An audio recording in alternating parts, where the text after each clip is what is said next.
Okay, so problem 7.21 says the switch in the circuit has been on the left position for a long time, and then at time equals 0, it moves to the right position and it stays there. Okay, so then it says find the initial voltage drop across the capacitor. It says find the initial energy stored in the capacitor.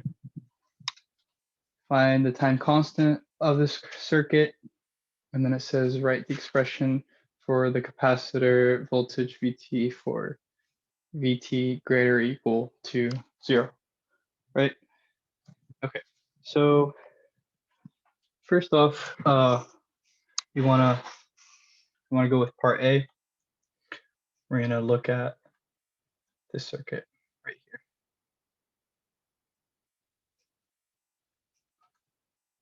So since it's been left on this left position for a while, our capacitor is going to turn into an open circuit, right? So then we can already assume that the voltage across the capacitor is 150 volts, but I'm going to prove it to you. So we have two equations for components. We know that I'm going to call this current I1. I1 is going to be equal to 0 because there's an opening. And then I1 is also equal to 150 minus, I'm going to call this V1,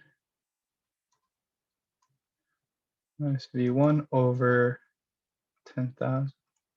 So we can go ahead and say 0 equals 150 minus V1 over 10,000. So V1 is equal to 150. Okay.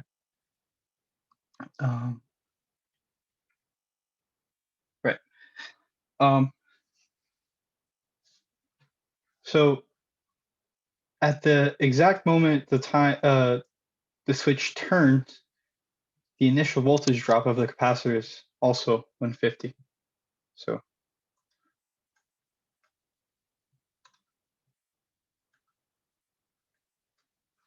consider that. Okay. This is at, so then I'm going to move this.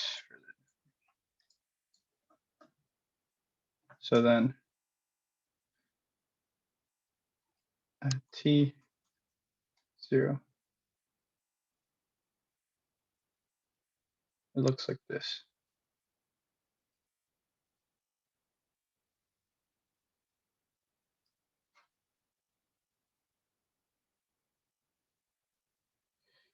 Right. Okay, so I'm going to make this my ground. I already assumed, sorry, I didn't specify this, but this was my ground, this 0. Right. Okay, this is our ground. Call this V1, V2, IC. I'm going to call that IC, I1, I2. And I'm going to label 5K, 30K, 60K. Okay, so I'm going to move this down. All right, so KCL, IC or equals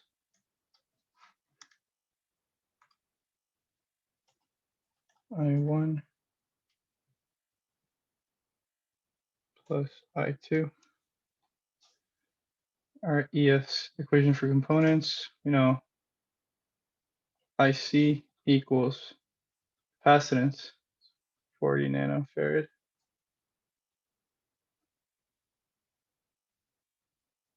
times dV1 over dt. Right? Okay, then we have IC is also equal to V1 minus V2 over 5K. Keep going down. We have I1 is equal to V2 over 30K, and then I2 is equal to V2 over 60K. So our missing variables, I'm going to plug this into Maxima. Our missing variables are V1, V2, IC, I1, I2. We have 5 equations and 5 variables we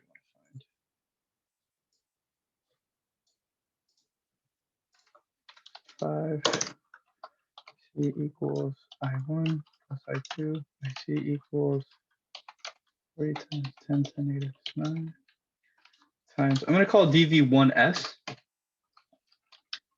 IC equals V1 minus V2 over 5,000.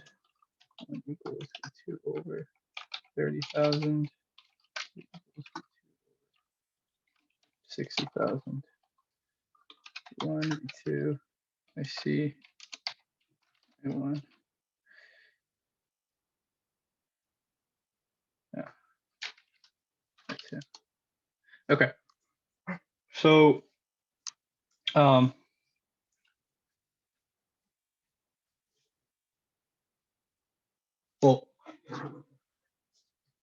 fine. Well, I avoided the question B. I'm gonna go back to that and then continue. So for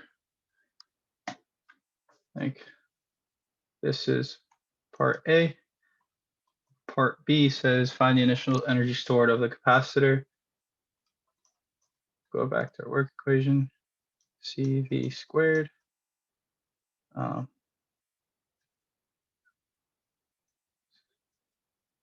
So our initial voltage drop across the capacitor. So 1/2 over 40 e to negative 9 times 150 squared. Let's plug that in.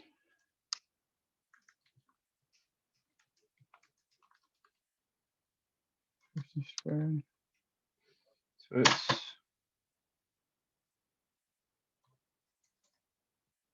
4.5 e to negative 4. Okay. So that's part B. Now I'm gonna find part A. Right. So I'm gonna copy and paste what Maxima gives us.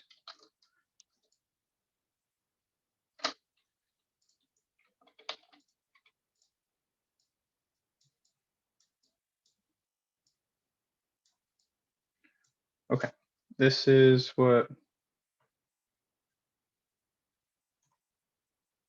Maxima tells us. Right. Okay, so it says find the time. It says write the expression for the capacitor. We can find the time constant. So essentially these, I'm gonna write the equations that matter.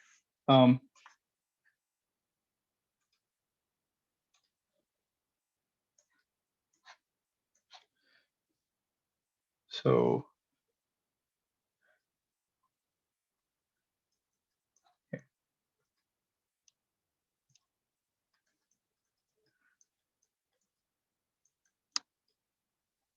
So we can find our time constant if we look at the voltage drop. Well, I didn't plug this in well. This should be minus, right? Because IC would be, yeah, it would be negative. That's because 0 minus S, which is dV1 over dt, which would look this way. Yeah. So yeah, these would all be minus. Small error there. Right. So now we want to look at our V1 equation. So V1 equals S minus S times over 1,000. Here we can find our time constant. We know that, this, and we know our S is dV1 over dt, dV1 over dt, and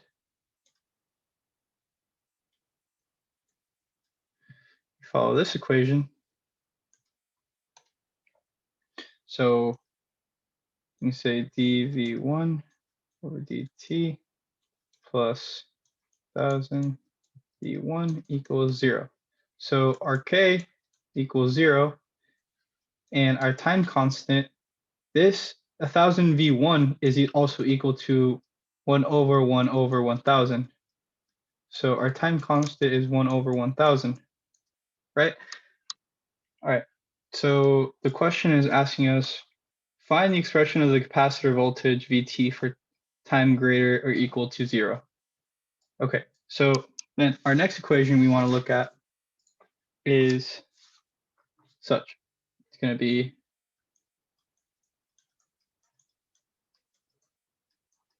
this.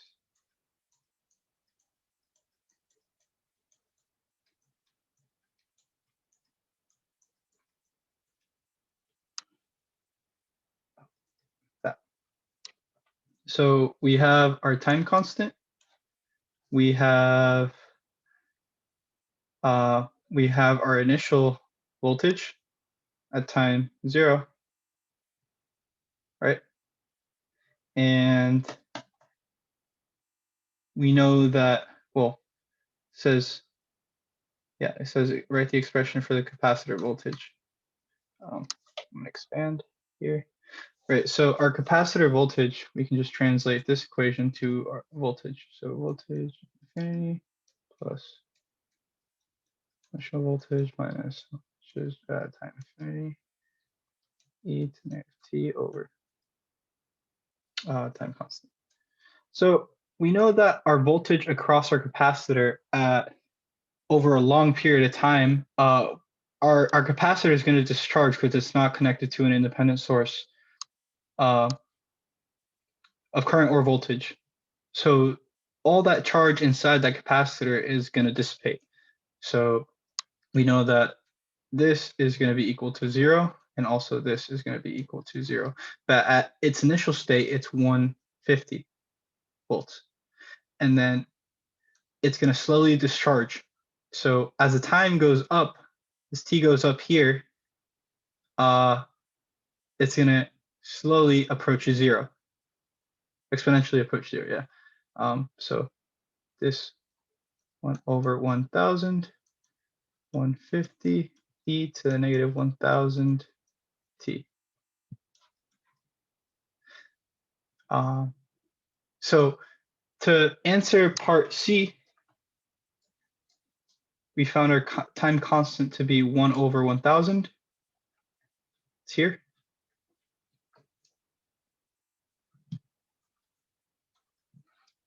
And part D is here.